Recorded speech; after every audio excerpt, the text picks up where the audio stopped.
Eh bien, ma première réaction quand j'ai entendu à la radio qu'il avait écrit une lettre au président Tshisekedi à l'occasion de l'indépendance du Congo, pour le féliciter, mais dans laquelle il exprimait des regrets pour les malheurs qu'on avait eu à déplorer durant la période coloniale.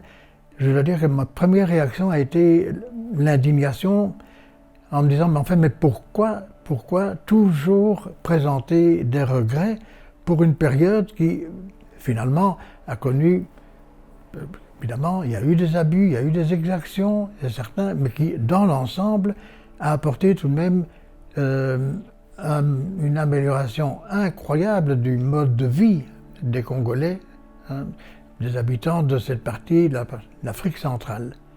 Il faut tout de même se rendre compte qu'avant l'arrivée de Léopold II, avant l'installation de l'État indépendant du Congo, toute cette région, qui était très peu connue, elle était, finalement, ce n'était pas un Éden. On peut parfois s'imaginer cela avec la philosophie de Jean-Jacques Rousseau, qu'ils vivaient là dans une espèce de paradis et qu'on est venu saccager leur paradis. En fait, paradis, ils étaient soumis à 3 sortes d'esclavage. Il y avait l'esclavage à l'ouest. C'était quoi l'esclavage à l'ouest? C'était les propres chefs, c'était les rois noirs qui vendaient leurs sujets, leurs prisonniers, à des trafiquants européens. Ils les vendaient. Et ces esclaves-là se retrouvaient dans les plantations de sucre en Amérique. À l'est, il y avait un autre genre d'esclavage, c'était celui des Afro-Arabes. On dit non, c'était les arabisés. Et ceux-là, ils n'achetaient pas les esclaves, ils les prenaient. On encerclait le village et on emmenait toute la population à pied jusqu'à Zanzibar, et là, c'était un grand marché d'esclaves. Environ 80% des personnes qui étaient emmenées mouraient en cours de route. Les survivants, qu'est-ce qu'on faisait des hommes? On les châtrait. Les femmes, après les avoir copieusement violées, elles étaient avortées. Résultat, vous n'avez pas de descendants d'esclaves au Moyen-Orient. En Amérique, vous avez des dizaines de millions de descendants d'esclaves. Mais il y avait une troisième forme d'esclavage, peut-être encore plus pernicieuse, c'était celle qui résultait des guerres tribales. Pourquoi est-ce que les tribus faisaient la guerre? C'est parce qu'elles voulaient s'approvisionner en esclaves. Et ces esclaves, qui appartenaient aux chefs, leur servaient en fait de garde-manger, parce que comme ils mangeaient les esclaves. Et puis ils les revendaient. Et quand un chef mourait, on l'enterrait avec, suivant son importance, une dizaine, une vingtaine d'esclaves égorgés.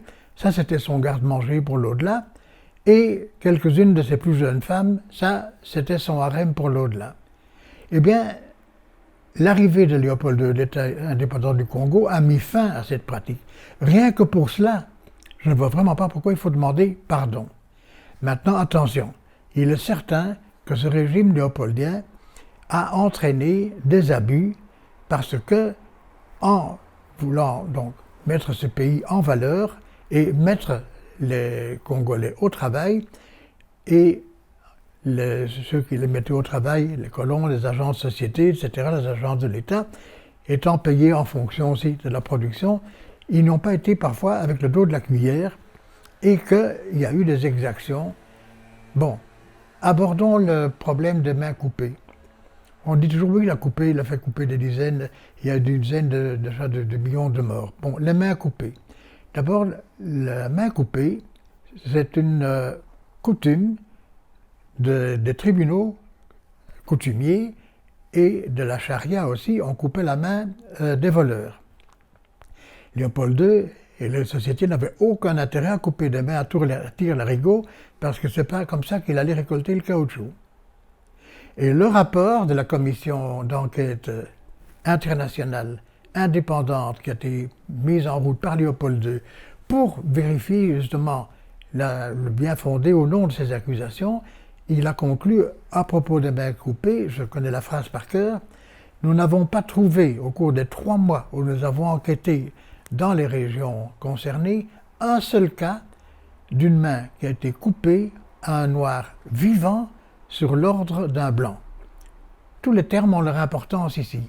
Il y a eu des mains coupées, notamment des soldats qui coupaient la main de rebelles quand ils avaient vaincu une rébellion, et ils coupaient la main de ceux qui avaient été tués lors de ces opérations pour prouver que la cartouche, ils étaient comptables de leur cartouche, que ça n'avait pas servi à tuer un éléphant ou un phacochère, mais que ça avait servi à tuer un rebelle.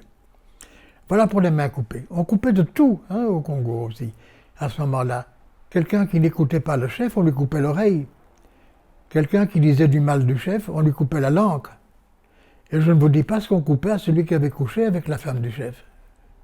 Ça, c'était des coutumes barbares. Et c'est à cela qu'on a mis fin. Par contre, on a maintenu, et je me souviens encore que j'étais administrateur territorial, on a maintenu en vigueur les coutumes ancestrales avec comme seule réserve, sauf celles qui étaient contraires à l'ordre public et aux bonnes mœurs. Bon, un exemple, c'était une coutume que si un enfant naissait avec les dents de dessous qui avaient poussé avant celles du dessus, c'était une malédiction et qu'il fallait jeter l'enfant au crocodile. Voilà une coutume que nous n'avons pas admise. Et j'ai eu le cas, et je ne suis pas le seul, d'avoir été un jour, comme administrateur, nous avions tous les jours, nous donnions audience à tous ceux qui avaient de se plaindre ou bien qui avaient un problème à régler. Un jour arrive une femme avec un très beau bébé dans les bras et qui me dit voilà, j'ai un problème avec le bébé. Je dis pas, il est magnifique votre bébé. Oui, mais non, regardez. Alors elle me montre les dents de dessous, elles ont poussé avant celles du dessus. Je dis ben alors quoi, patience. Hein? Dans quelque temps, vous aurez celle du dessus. Ah non, c'est pas comme ça que ça va. C'est un signe de malédiction. Et je suis obligé de le jeter au crocodile. Alors je viens vous demander qu'est-ce que je dois faire. J'ai dit écoutez, moi je ne vais pas vous autoriser à le jeter au crocodile. Si vous le faites, je vous ferai poursuivre pour infanticide. C'est tout ce que je peux vous dire. Et alors elle s'en est allée tristement. 4 jours après, elle est revenue sans le bébé. Elle me dit, voilà, je me constitue prisonnière, j'ai jeté mon enfant au crocodile. J'ai dit, voilà, je vous ai prévenu, moi je vous envoie au parquet à Goma avec comme plainte donc pour infanticide. Et alors elle est revenue 2-3 semaines après. En fait, le parquet avait examiné son cas, l'avait condamné pour infanticide, et puis, dans la sagesse du juge, avait prononcé la suspension du prononcé, la suspension de la sentence, parce qu'elle avait estimé qu'elle avait subi une pression irrépressible et qu'elle ne pouvait pas faire autrement que de jeter son enfant au crocodile. Voilà une des coutumes. L'autre coutume, que nous avons évidemment mis fin aussi, c'est celle qui consistait à garnir la tombe des chefs avec quelques-uns de ses esclaves et ses femmes préférées vivantes. Bon, il n'y avait plus d'esclaves, mais il y avait encore toujours des serviteurs, entre guillemets, auprès des chefs. Et je me souviens un jour, un grand chef est décédé dans mon territoire et j'ai prévenu, attention, pour les funérailles, on l'enterre tout seul dans sa... Pas question d'aller le meubler, ça tombe. Non, promet, non, pas question, non, etc. Je dis bon, je mets une sentinelle à la tombe, et puis je continue ma tournée, etc. Je reviens 6 mois après. Donc il faut dire que ces tournées que nous faisions comme administrateur territorial, nous étions tenus à faire 20 jours d'itinérance par mois. On était fonctionnaire, mais c'était tout sauf le métier d'un bureaucrate. On était presque constamment en route pour être en contact avec la population congolaise et voir, je vous raconterai après un peu de détails, en quoi consistait le travail d'administrateur territorial. Mais bon, donc là, je reviens 6 mois après et je fais le recensement et on arrive à la famille du chef, etc. Comme par hasard, il manquait une dizaine d'hommes et il manquait 4 femmes. Et je dis qu'elles sont devenues, sont mortes de maladie. Et puis on est allé voir la tombe, Et j'ai vu que la tombe, elle avait été fraîchement, la terre avait été fraîchement remuée.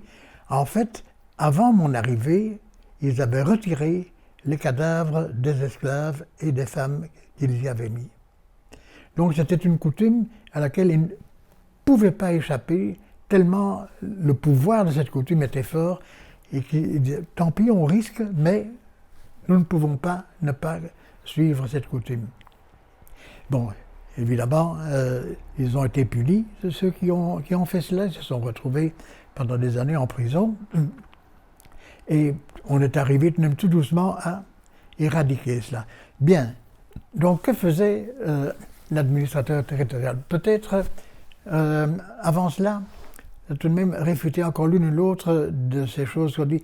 Il faut présenter des excuses aux Congolais pour donc tous les malheurs qu'on a, les méfaits de la colonisation. Bon, je vous ai déjà raconté les trois premiers, j'allais dire, exploits. C'était l'éradication de ces trois formes d'esclavage. Ensuite, nous avons tout de même apporté dans ce pays où il n'y avait rien, il n'y avait pas une route, il n'y avait pas de moyens de communication, les gens ne savaient ni lire ni écrire. Nous avons tout de même apporté là des routes, toute une infrastructure, une organisation judiciaire, administrative. Nous avons apporté les trois grands bienfaits.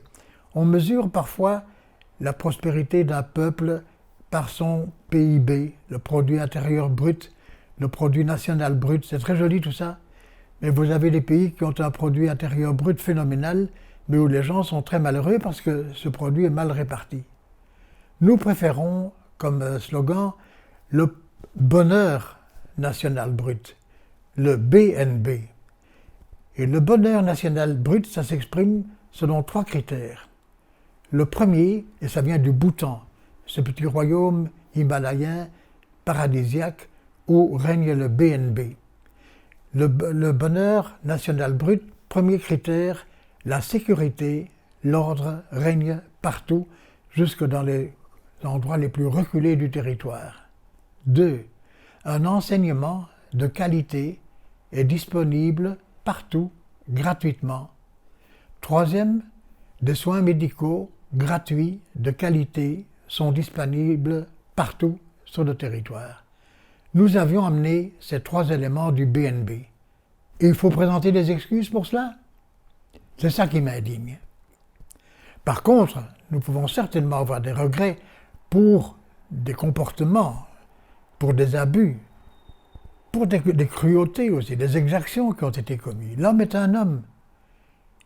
Et parfois, quand il est laissé à lui-même, sans surveillance, énervé par le climat, par la maladie, par l'apathie qu'il rencontre parfois chez les Congolais, il peut perdre patience et faire des choses qu'il ne ferait pas s'il avait tout à fait son jugement et la possession de ses moyens. Et il y a eu des cas lamentables.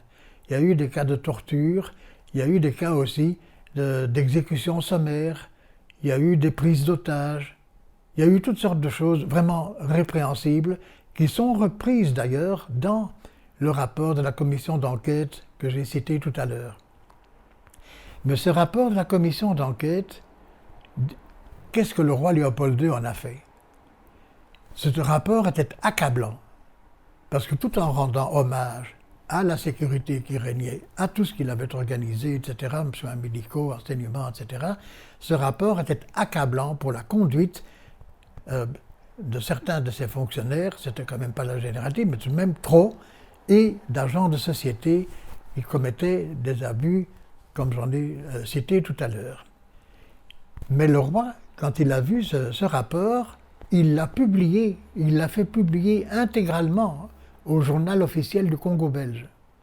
Et il a immédiatement institué une commission, la commission du rapport, qui a dû lui présenter des décrets pour mettre fin aux situations qui provoquaient les abus, comme des concessions attribuées, etc., des privilèges, des choses comme ça.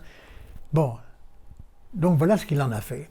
Au même moment, au Congo Brazzaville, le Congo français, il y avait également l'exploitation du caoutchouc. Il y avait les mêmes exactions. Il y a eu un rapport. Savorgnan de Brazza, donc, qui a laissé son nom d'ailleurs à Brazzaville, est allé faire un rapport.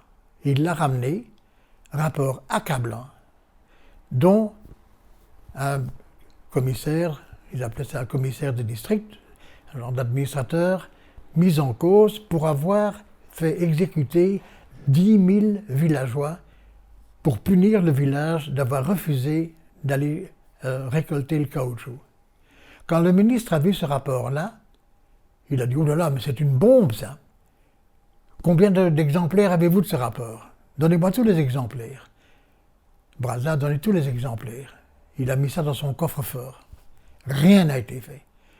Le commissaire de district qui avait tué 10 000 indigènes n'a pas été poursuivi et la situation et rien n'a été fait pour remédier aux abus. Vous avez entendu une critique au sujet de la récolte du caoutchouc et des mains coupées au Congo-Brazzaville? Non. Haro sur le Baudet, je m'excuse d'appeler ainsi Léopold II, parce que c'est le roi d'un petit pays et voilà, on ne va pas offenser les Français. Hein.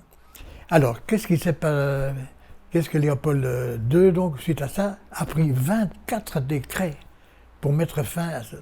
Et ça a eu tellement d'effet que en 1907, donc là nous sommes 2 ans après le rapport de la commission d'enquête, un chef, le chef Manangada de Avakubi, dans l'est du Congo, je me rappelle toujours de ce nom, a écrit une lettre absolument savoureuse à un officier de la force publique qui commandait la région. Et qui lui dit ceci: « Monsieur l'officier, il faut nous excuser. D'accord, du temps des Arabes, ils prenaient nos femmes et nos enfants, ils les emportaient comme esclaves, ils nous prenaient tout ce que nous avions, le caoutchouc. Le blanc, par contre, depuis que le roi a lancé ces derniers décrets, le blanc ne prend jamais personne en otage, il paye pour les poules et les œufs, etc. Mais nous voulons quand même que les blancs partent. Pourquoi? Eh bien parce que nous sommes obligés de faire des routes. Et pire, on ne peut même plus faire la guerre entre tribus voisines. Et on ne peut plus manger les prisonniers parce que si on les mange, on est pendu. Donc voilà la lettre de ce chef, c'était le cri du cœur. Merci, merci, mais maintenant allez-vous-en et laissez-nous vivre comme nous avions l'habitude de le faire en nous faisant la guerre et en mangeant nos prisonniers. Il faut savoir que ces guerres étaient incessantes et qu'il y avait partout, on voyait des marchés de viande humaine où l'acheteur venait choisir sur les esclaves présentés, il venait choisir le morceau qu'il voulait acheter. Donc il était débité, l'esclave était débité là en public. Eh bien, on a mis fin à ça. Et c'est pour ça qu'il faut présenter des excuses. Mais vous allez me faire m'étrangler en voyant cela. Donc, on a redressé cette chose-là.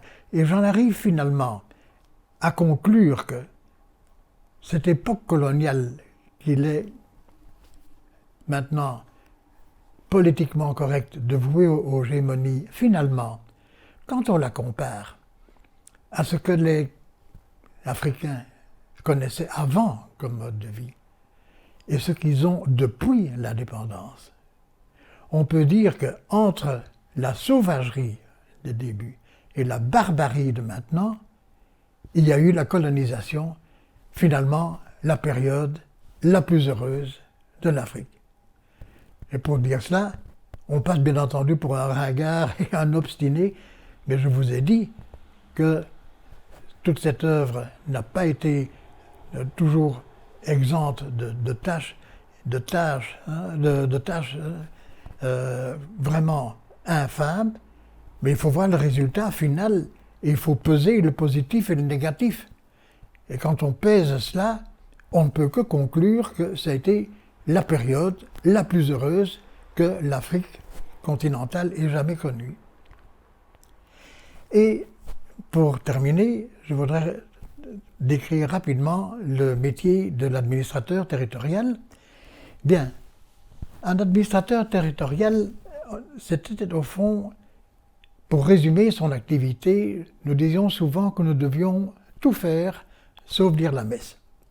Parce que pour dire la messe, il y avait d'excellents missionnaires, hein, mais pour nous autres, tout le reste nous incombait. Le chef de territoire était un peu, il dépendait d'un commissaire de district, bien sûr, mais qui était loin, etc.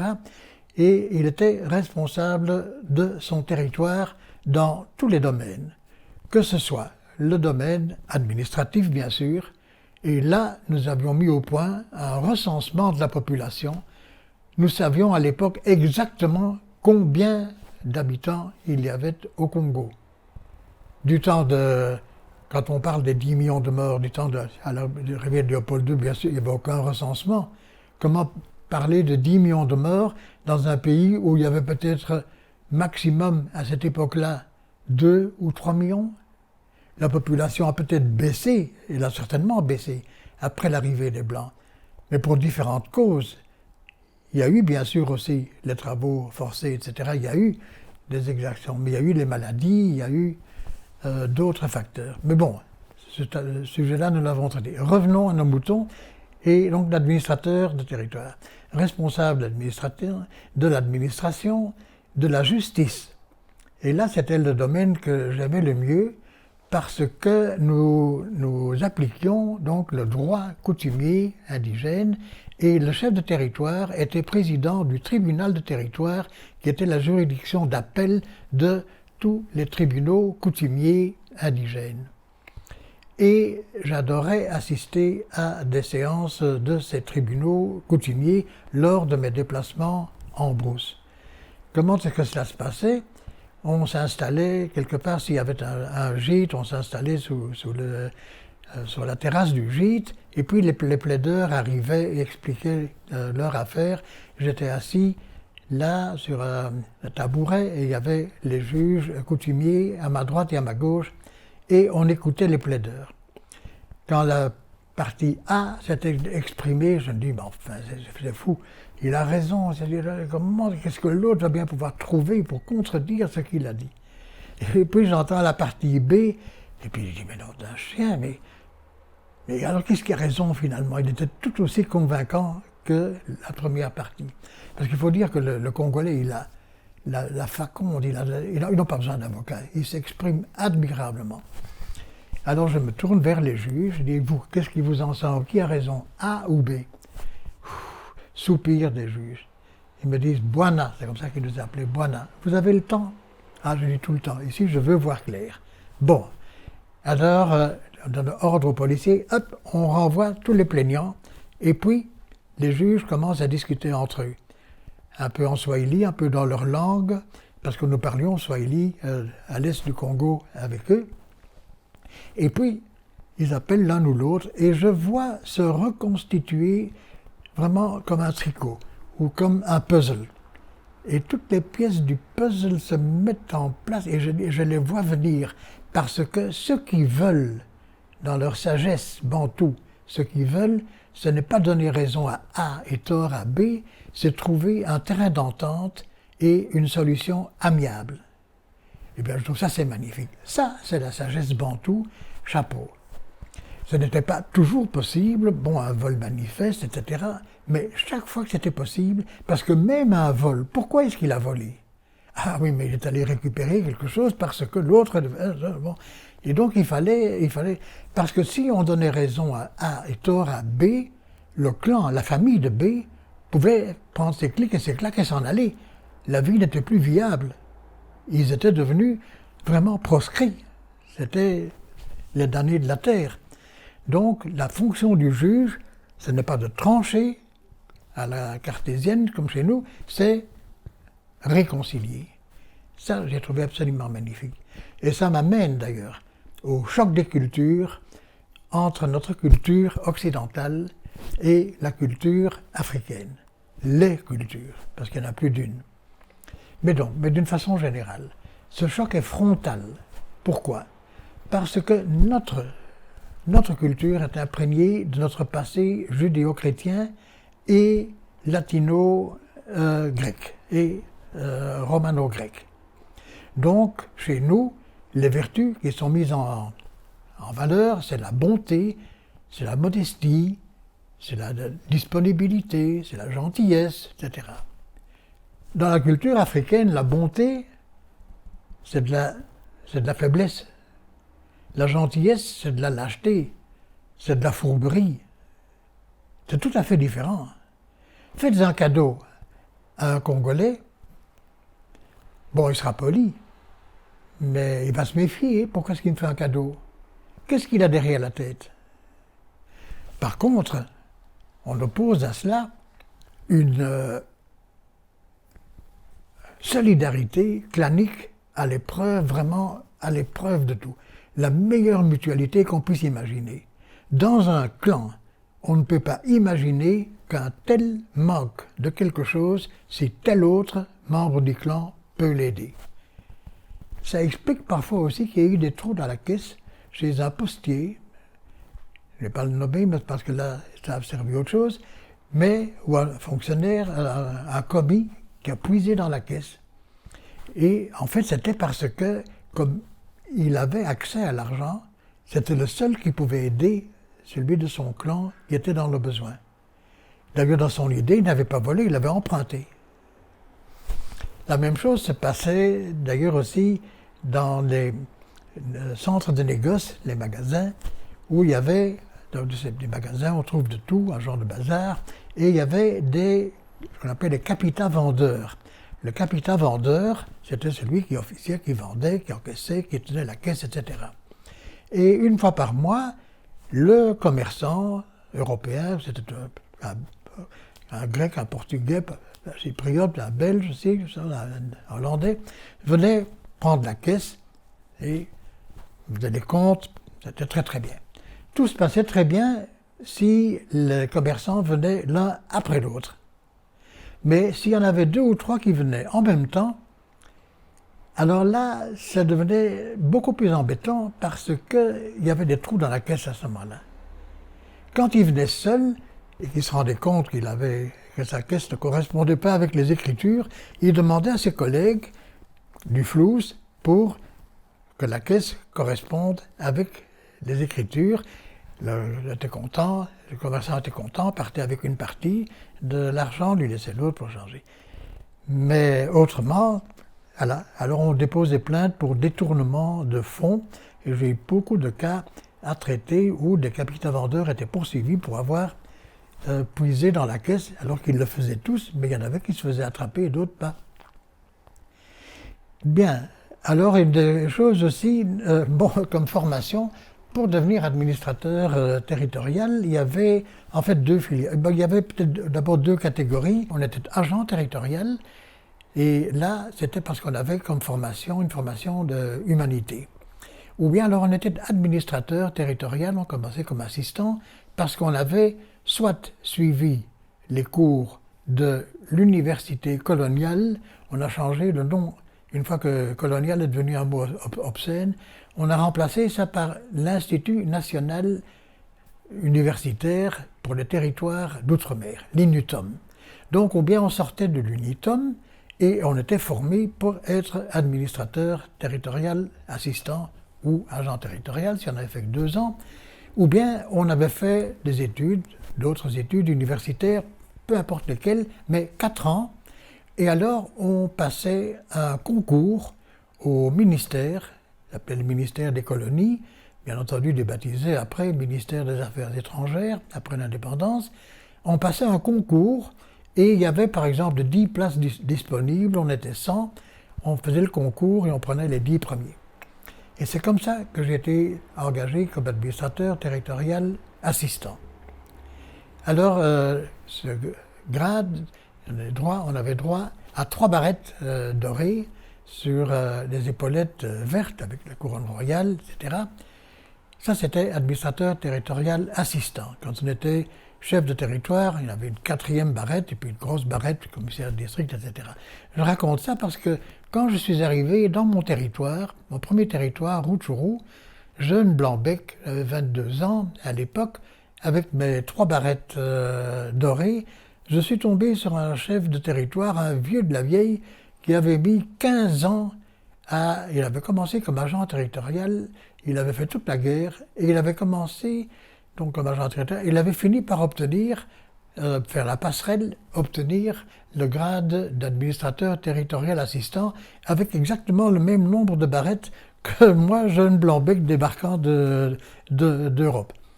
J'aime autant vous dire qu'il m'a réservé un accueil et une formation virile, mais une fois qu'il s'est rendu compte que j'en voulais, on s'est très bien entendu. Et c'était vraiment la vieille école contre la nouvelle école. Il était encore de la génération vraiment des durs à cuire, hein, qu'il ne fallait rien laisser passer, tolérance zéro, etc. Mais justice, hein, à tout point de vue.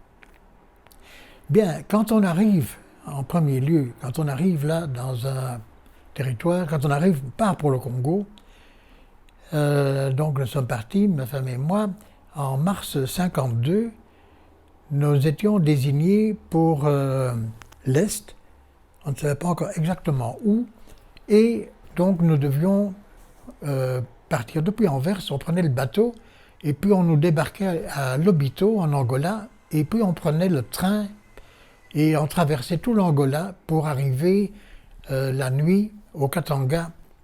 Pourquoi je vous raconte ça? Parce que le long de la voie ferrée, parce qu'on a voyagé pendant 2 ou 3 jours, le long de la voie ferrée, quand on voyait des Noirs angolais, on voyait plutôt des têtes un peu sombres, un peu sinistres, un peu tristounettes, un peu, je dirais peut-être un peu comme le Portugais, qui n'est pas quelqu'un de tellement jovial et drôle. Hein. D'ailleurs, la musique, le fado, c'est pas une musique tellement rigolote non plus. Hein.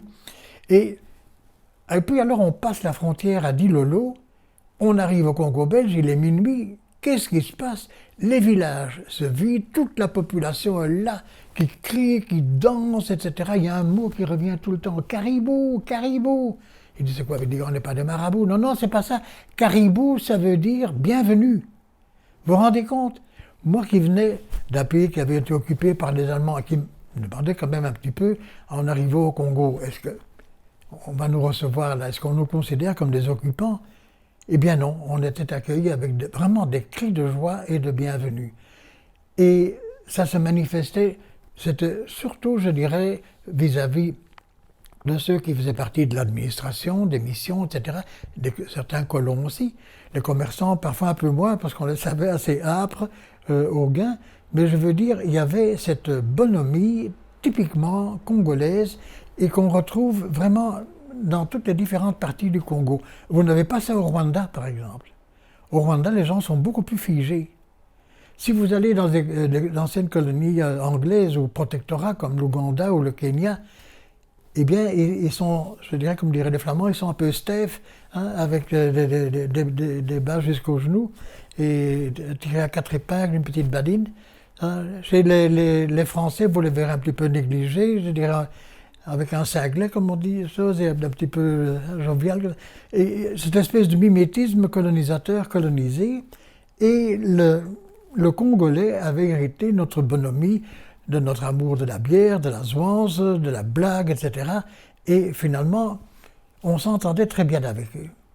Mais il fallait faire très attention, malgré tout, parce qu'on est pris par cette sympathie. On est tellement gentiment accueillis, on leur passerait tout. On passe les premiers 6 mois d'un administrateur territorial, on est atteint de ce que les anciens nous disaient, vous êtes atteint de négrophilie aiguë. Mais attendez, ça va passer. Et alors arrivent les premières expériences malencontreuses où le Congolais, voyant qu'on est tellement bienveillant, etc., en profite pour chaparder l'une ou l'autre chose, etc. et tout. Ils ne considèrent pas que c'est du vol, ils ne font que... Finalement, non, s'ils volent quelque chose, le lendemain, on l'a déjà remplacé, donc ils n'ont pas vraiment l'impression de faire du tort. Hein. Et voilà. Et alors, on s'est dit, oh là là, mais enfin, c'est scandaleux, mais ils sont infects, etc. Et alors... Le dernier, il est temps qu'on rentre en congé parce qu'on commence à les prendre en grippe. Et ça, c'est très mauvais. Parce que on dit, ah, c'est pas un blanc qui ferait ça, etc. On devient raciste. On a tendance, je dirais, à devenir raciste. Et puis on rentre en congé, et là, on rencontre, j'allais dire, entre guillemets, quelques homophones. Finalement, Les gens sont les mêmes partout. Ce n'est pas une question de couleur de la peau. Il y a des bons et des mauvais partout. Et quand on revient, on est beaucoup plus zen. On n'élève même plus la voix. Il ne faut même plus élever la voix. On dit, voilà, je te dis, au menuisier, il doit me mettre une clinche, une serrure à une porte. Je dis, voilà, tu vas mettre une clinche à la porte. Je dis, attention, je te rappelle, il y a 4 façons de la mettre, dont une seule est bonne. Parmi les mauvaises façons de la mettre, il y a 2 où vous allez mettre la clinche en bas, hein, et la serrure en haut. Oubliez. L'autre, c'est de la mettre de telle façon qu'il n'y a pas moyen d'ouvrir la porte. Parce que vous l'avez mis du côté opposé aux charnières. Hein. Donc la bonne, c'est de le faire du côté de la charnière et avec la clinche au-dessus. Parce que nous devions donc faire également, nous étions chargés des constructions, etc. Et vous allez me dire, un administrateur qui a fait le droit, il n'est pas du tout architecte, ni ingénieur, ni rien du tout, qui a supervisé des constructions, comment est-ce que vous vous en tiriez? J'ai dit, mais écoutez, heureusement que les maçons, c'était des maçons de métier, ils savaient ce que c'était que d'ériger un mur.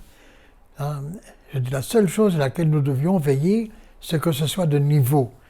Parce que pour eux, ce qui est d'équerre ou de niveau, non, leurs huttes sont principalement rondes pour commencer, et si elles sont rectangulaires, elles ne sont pas d'équerre.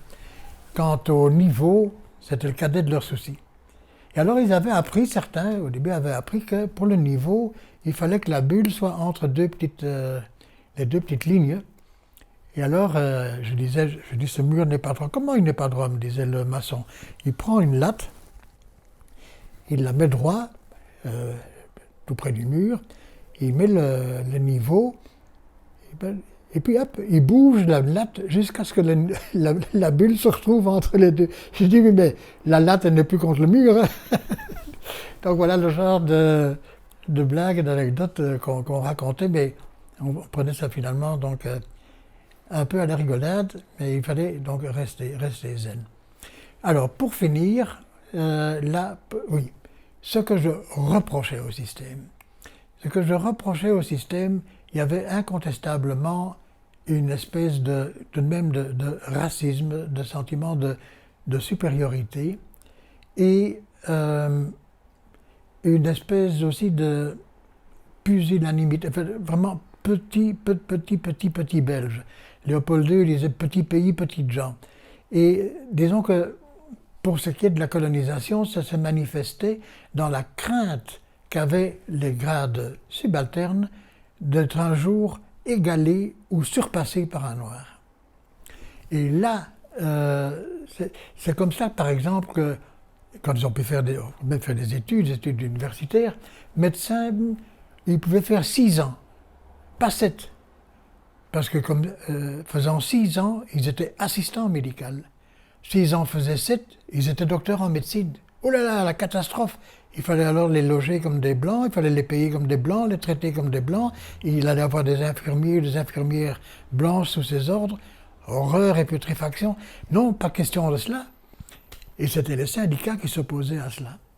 Combien de fois j'ai demandé, envoyé des rapports, je dis, permettez à tel et tel commis, que je connais depuis X années, nommez-le agent territorial, hein, et celui qui a fait le plus d'études. Pourquoi pas administrateur assistant? J'aimerais tellement pouvoir les faire, et c'est d'ailleurs ce qu'on appelait les évoluer, cherchait à faire, c'était de monter dans la hiérarchie coloniale, dans la hiérarchie administrative, pouvoir eux aussi devenir fonctionnaires, médecins, ingénieurs, etc. Nous étions déjà beaucoup plus loin qu'en Afrique du Sud. Par exemple, au Congo, c'était des Congolais qui conduisaient les locomotives. Quand il arrivait un train du Cap de l'Afrique du Sud et qui passait la frontière du Katanga, il était remplacé par un mécanicien congolais. Et 4 fois sur 10, 4 fois sur 8 plutôt, ou 4 fois sur 5, j'allais dire 8 fois sur 10, c'était un Congolais. Les Congolais conduisaient les trains, ce qu'ils n'étaient pas autorisés à faire là-bas, en Afrique du Sud. Voilà. je vais peut-être terminer la façon dont j'ai terminé mon métier là d'administrateur de territoire au Congo au moment de l'indépendance. Bon, d'abord, quand l'indépendance, peu avant l'indépendance, déjà 1 an avant l'indépendance, j'avais un adjoint, en fait, qui était destiné à me remplacer au moment de la passation des pouvoirs. Et il était donc mon conseiller, et alors il était assis à côté de moi, dans le bureau du territoire, j'étais assis à côté du bureau, à ma droite, et comme conseiller. Alors à partir du 30 juin, c'était lui qui était le chef de territoire. Après avoir fait le lever au drapeau, etc., Tédéum, drink et tout ça et tout, quand on s'est retrouvés le lendemain, j'ai dit maintenant, c'est moi qui vais me mettre à votre droite, c'est vous qui allez présider, c'est vous qui êtes chef de territoire. Et je veux dire que ça s'est très bien passé grâce au fait que notre peloton de soldats de la force publique ne s'est pas mutiné.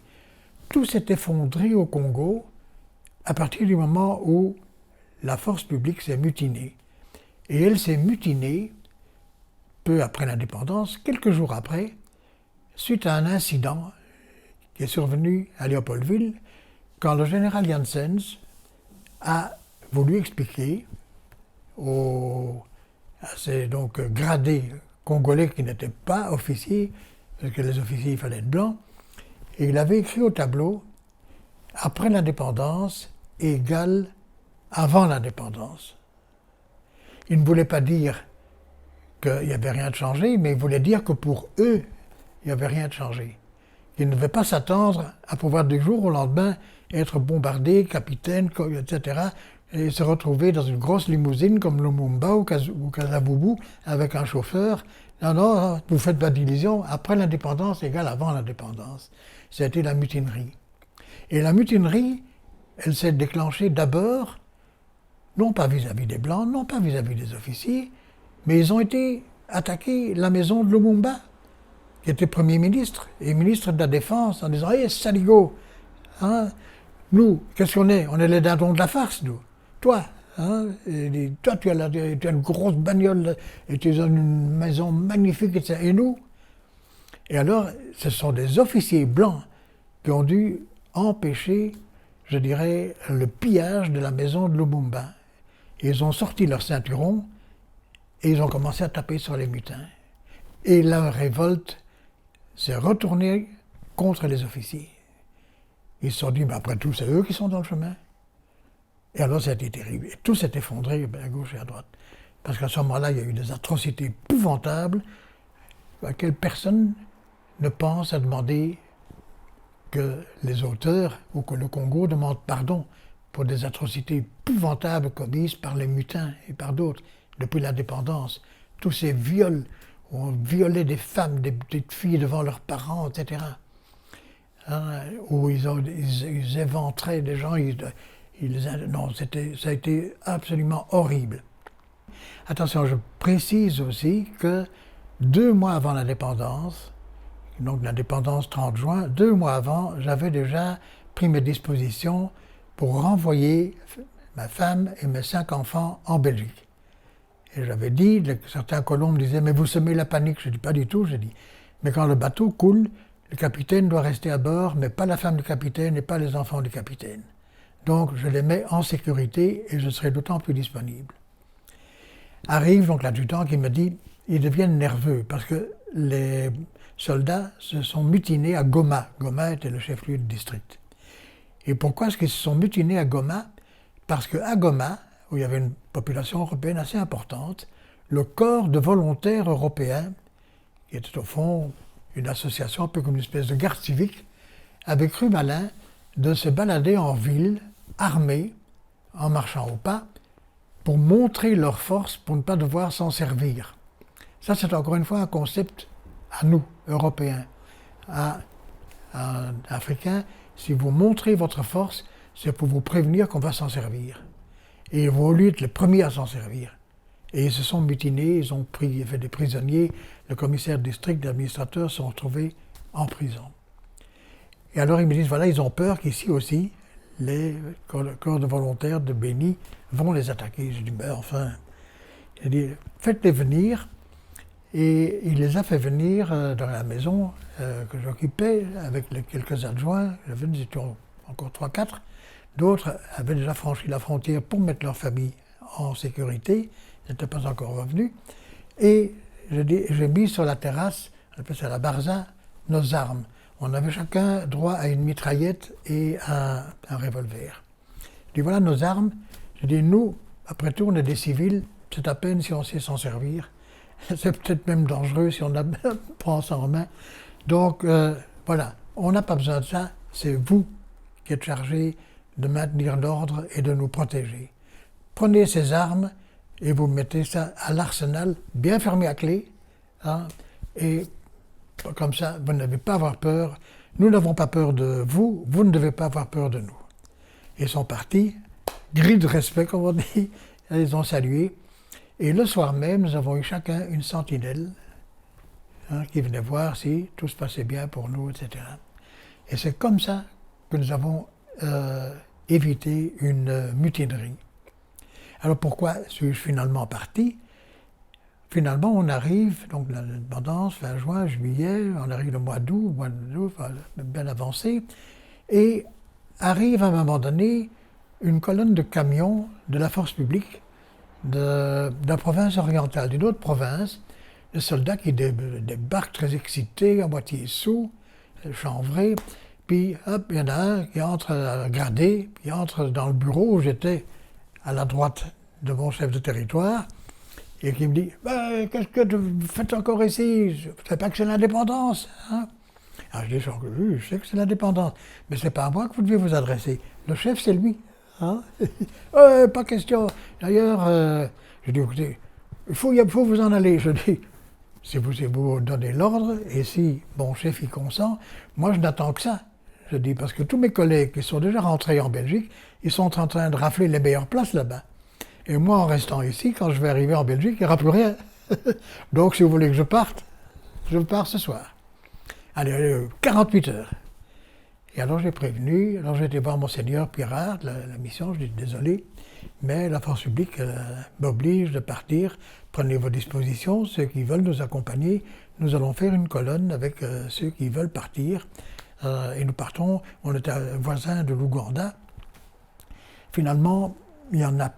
La plupart sont restés, 1 ou 2 colons nous ont accompagnés et nous avons été escortés jusqu'à la frontière par notre peloton qui était resté fidèle jusqu'au bout et à la frontière qui nous ont dit au revoir, etc. Bien, alors je termine par mon retour en Belgique. Je rentre, on fait d'abord un petit séjour magnifiquement reçu par les Anglais qui avaient prévu ça. Hein, puis les épouses anglaises, tu sais, on nous installe dans les meilleurs hôtels, etc. On va à Nairobi et tout, on va nous apporter toutes sortes de choses. Et puis alors, on rentre en Belgique, et à peine arrivé en Belgique, il y a une lettre qui m'attend du ministère des Affaires étrangères, le ministre d'Apremont-Linden, qui me dit Monsieur Demare, nous avons appris que vous êtes rentré du Congo. Je vous signale que si vous êtes volontaire, nous en cherchons pour retourner au Congo. Si ça vous intéresse, veuillez téléphoner à tel endroit. Je me dis, comme dirait, il se fout de moi ou quoi. Je viens de rentrer, hein, mais je téléphone au numéro. Et on dit, voilà, André Demare, etc. Ah oui, très très bien. Il dit, oui, en fait, nous avons mis dans la lettre si vous voulez retourner au Congo, mais c'est pas tout à fait le Congo. En fait, c'est le Katanga. Ah, c'est ça, oui. Le Katanga avait déclaré son indépendance et était sous la coupe des Belges à ce moment-là. Or, les fonctionnaires avaient quitté là aussi au moment des mutineries. Et il fallait remplacer. Et il fallait un magistrat, il fallait un président du tribunal de Kolwezi. Et c'est comme ça que je me suis retrouvé dans la magistrature au Katanga peu après. Et voilà.